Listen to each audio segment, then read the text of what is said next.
కరివేపాకు కారప్పొడి చేయబోతున్నామండి. ఒక రెబ్బ కరివేపాకు తీసుకున్నాం. ఒక రెబ్బ కాదు, చాలా ఇంత కరివేపాకు తీసుకున్నాము. కరివేపాకు కారం కదా, కరివేపాకు ఎక్కువ ఉండాలి, అందుకని కరివేపాకు ఎక్కువ తీసుకున్నాం. ధనియాలు, మినప్పప్పు, పచ్చిశనగపప్పు అన్నీ వేసుకున్నామండి. ఎండుమిరపకాయలు పెట్టుకున్నాను ఇక్కడ. ఈ ఎండుమిరపకాయలు పసుపు ఇవన్నీ వేయించుకున్నాం. ముందుగా నూనె వేసుకున్నామండి. శనగ నూనె అయితేనే బాగుంటుందండి, టేస్ట్గా ఉంటుంది శనగ నూనె అయితే. Gold refines oil, ground oil.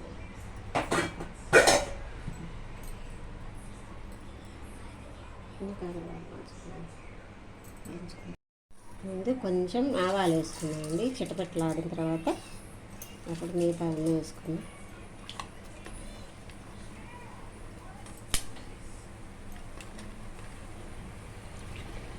జీలకర్ర అండి, కొంచెం జీలకర్ర, మెంతులు కాసి,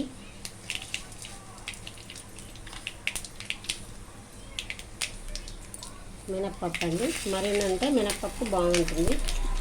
మినప్పప్పు, ధనియాలు,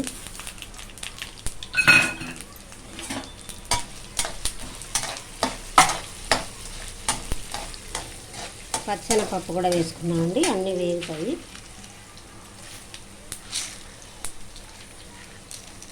అండి పచ్చనపప్పు వేయించుకున్నాము. దోరగా వేగిన తర్వాత ఎండుమిరపకాయలు వేయించుకున్నాము.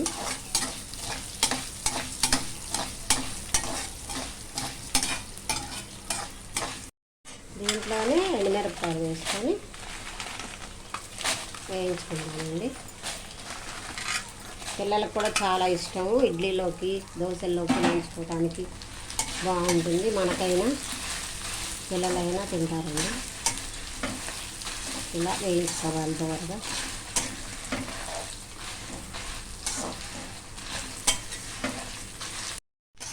మిరపకాయలు వేగిపోయినాయి. ధనియాలు, మినపప్పు, శనగపప్పు అన్నీ దోరగా వేగిపోయినాయండి.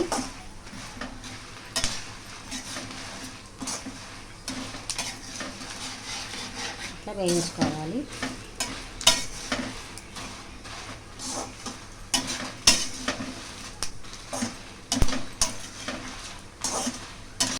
వేగినవన్నీ ఒక ప్లేట్లోకి వేసుకోవాలండి.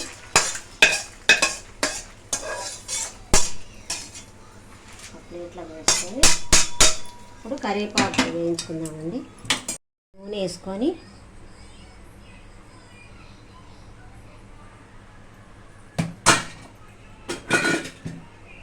పచ్చి కరివేపాకునండి కడిగి శుభ్రంగా ఆరబెట్టి ఫ్యాన్ కింద ఆరబెడితే ఆరిపోతుంది. తడి ఉండకూడదండి, తడి ఉంటే బాగుండదు. ఇది కూడా వేయించుకున్నాము.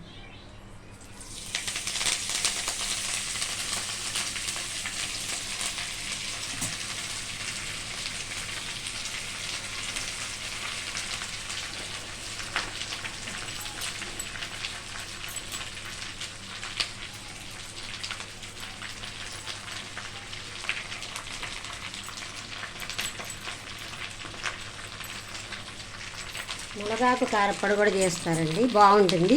మునగాకు కారప్పొడి కూడా ఈసారి చేసి చూపిస్తాను. బాగుంటుంది మునగాకు కూడా, కళ్ళకు మంచిది. కరివేపాకు కారప్పొడి అయితే కళ్ళకు చాలా మంచిది. తలకు హెయిర్ పెరగటానికి కూడా కరివేపాకు కారప్పొడి చాలా మంచిది. హెయిర్ కూడా పెరుగుతుంది, కళ్ళకు మంచిది. నూనె వేసి కరివేపాకు ఇట్లా వేయించుకోవాలండి. వేయించుకొని శుభ్రంగా, నూనె మరింత పడుతుందండి. వేయించుకుంటే చాలా మంచిది. హెయిర్ ఫాల్ కూడా రాకుండా ఉంటుంది. రోజు ఒక ముద్దలో నెయ్యి వేసుకొని వేడివేడి అన్నంలో తింటే జుట్టు బాగా పెరుగుతుంది, ఆరోగ్యానికి మంచిది, కంటికి మంచిది, హెయిర్ ఫాల్ జుట్టుకు మంచిది. హెయిర్ ఫాల్ కాకుండా అన్నిటికీ పనిచేస్తుంది. బీపీ, షుగరు, ఆల్ అన్నిటికీ పనిచేస్తుంది. వేగిందన్నిటి కట్టేసుకుందాం. ఇవ్వండి చింతపండు, కొద్దిగా చింతపండు కూడా తీసుకున్నాను. చింతపండు కూడా వేయాలి దాంట్లో. చిన్నుల్లిపాయలు, రెండు వెల్లుల్లి రబ్బలు, అదే 2 వెల్లుల్లిపాయలు అనమాట, అంతంతవి 2 ఒలుచుకున్నాను. చింతపండు కూడా కొంచెం వేడి చేసుకుంటే బాగా నలుగుతుందండి. దీంట్లో వేసుకొని చింతపండు కూడా ఓ తిప్పుకుంటే వేడిపడి తొందరగా నలుగుతుంది.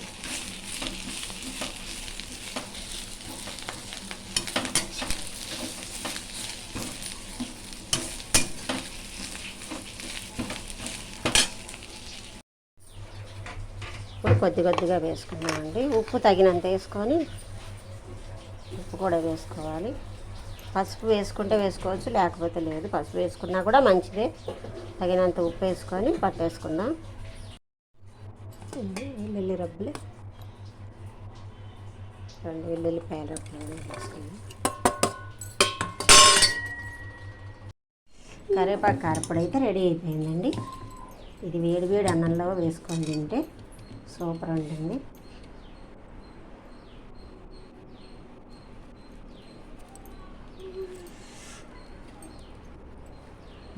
నెయ్యి కూడా పోసుకుంటే బాగుంటుందండి. వేడి అన్నం నెయ్యి సూపర్ ఉంటుంది.